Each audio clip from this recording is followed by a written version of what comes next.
नमस्कार everyone, Leon Homes private limited property channel को आपको स्वागत।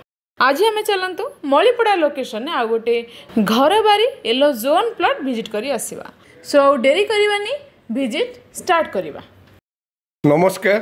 भुवनेश्वर मलीपड़ा एरिया आम प्राय समस्ते जानी से मलीपड़ा एरिया रे एंट्री करू करू राइट हैंड साइड रे आसुची आमर चाणक्य स्कूल जोटा कि +2 साइंस कॉलेज कहले भी प्राय समस्ते जानती। एनीवे यही रोड रे गला बेलू आपण देखिपे लेफ्ट हैंड साइड रे एक्सपेंशन ऑफ रोड जोटा कि 200 फीट रोड रो एक्सपेंशन यहाँ हवाक जाऊँगी एंड आगरे आम देखा ऑलरेडी रोड काम भी कंप्लीट हो सारी।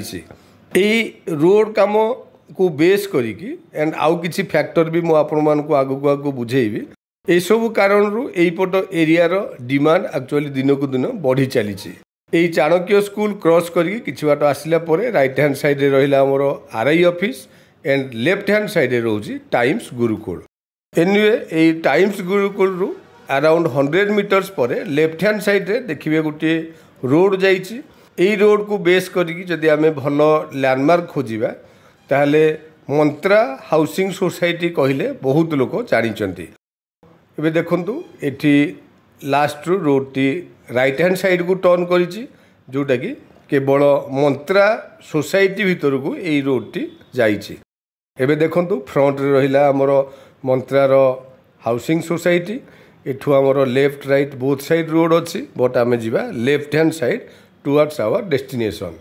एबे भीतर को जेतिकी आमे जिबा आपण मान देखिबे बहुत गुड़ाए हाउसिंग सोसाइटी तो हेई सारिछि, बहुत गुड़ाए इंडिपेंडेंट हाउसिंग आमे या भितर भी देखा पाइबा। मु जेमिति कहूली रोड रो एक्सपेंशन गोटे फैक्टर ए एरिया रो डेवलपमेंट।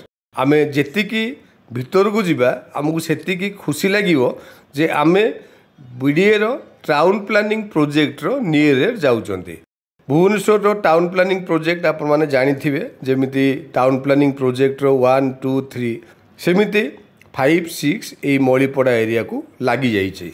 एणु 1 2 3 जेमिति हमर कलिंग विहार को लगी पाइकरापुर बा नारगदा सेपट एरिया रे एठी सेमिति से 5 6 रहिला मलीपड़ा अंधारुआ बा दासपुर एरिया रे।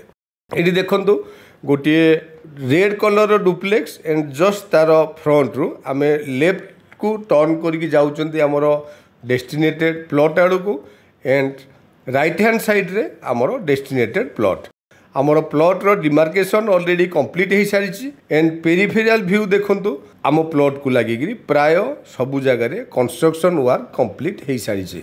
मु जेमिति आपण मानू कहली रोड रो एक्सपेंशन एंड टीपी प्रोजेक्ट रो नियर प्लस ट्रिपल आईटी रो नियर से पट एरिया रो डेवलपमेंट दिन को दिन बढ़ी चली एंड आज डेट रे एरिया रे प्लॉट प्राय मिलूनी।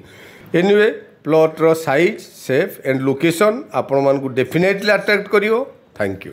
आपण मान तो संपूर्ण लोकेशन टी विजिट कले पेरिफेरल टिके मार्क करंतु चारिआडे ऑलरेडी घर द्वार हे सारछि। तो आम प्लॉट टी मध्य इमीडिएट कंस्ट्रक्शन करि परिबे। एठी हमरो लैंड एरिया 3000 स्क्वायर फीट रो अछि, फ्रंटेज अराउंड 72 फीट। तो आपण माने दुई जण मध्य डिवाइड करिके नै परिबे। घर बारी येलो जोन प्लॉट प्राइस होची पर स्क्वायर फीट 3300 रुपीज। आपण माने लोकेशन टी को विजिट करंतु तळे था नंबर रे आपण माने डॉक्यूमेंट पई इंक्वायरी पई कांटेक्ट करि परिबे। चैनल को सब्सक्राइब करंतु आपण माने आपण मानकर गोटे ड्रीम प्रोजेक्ट पाइबा पई। वीडियो टी को लाइक करंतु। जदि आपण मानको वीडियो टी भलो लागुछि ताले कमेंट करबा को जमारे भूलिबेनी। Thank you.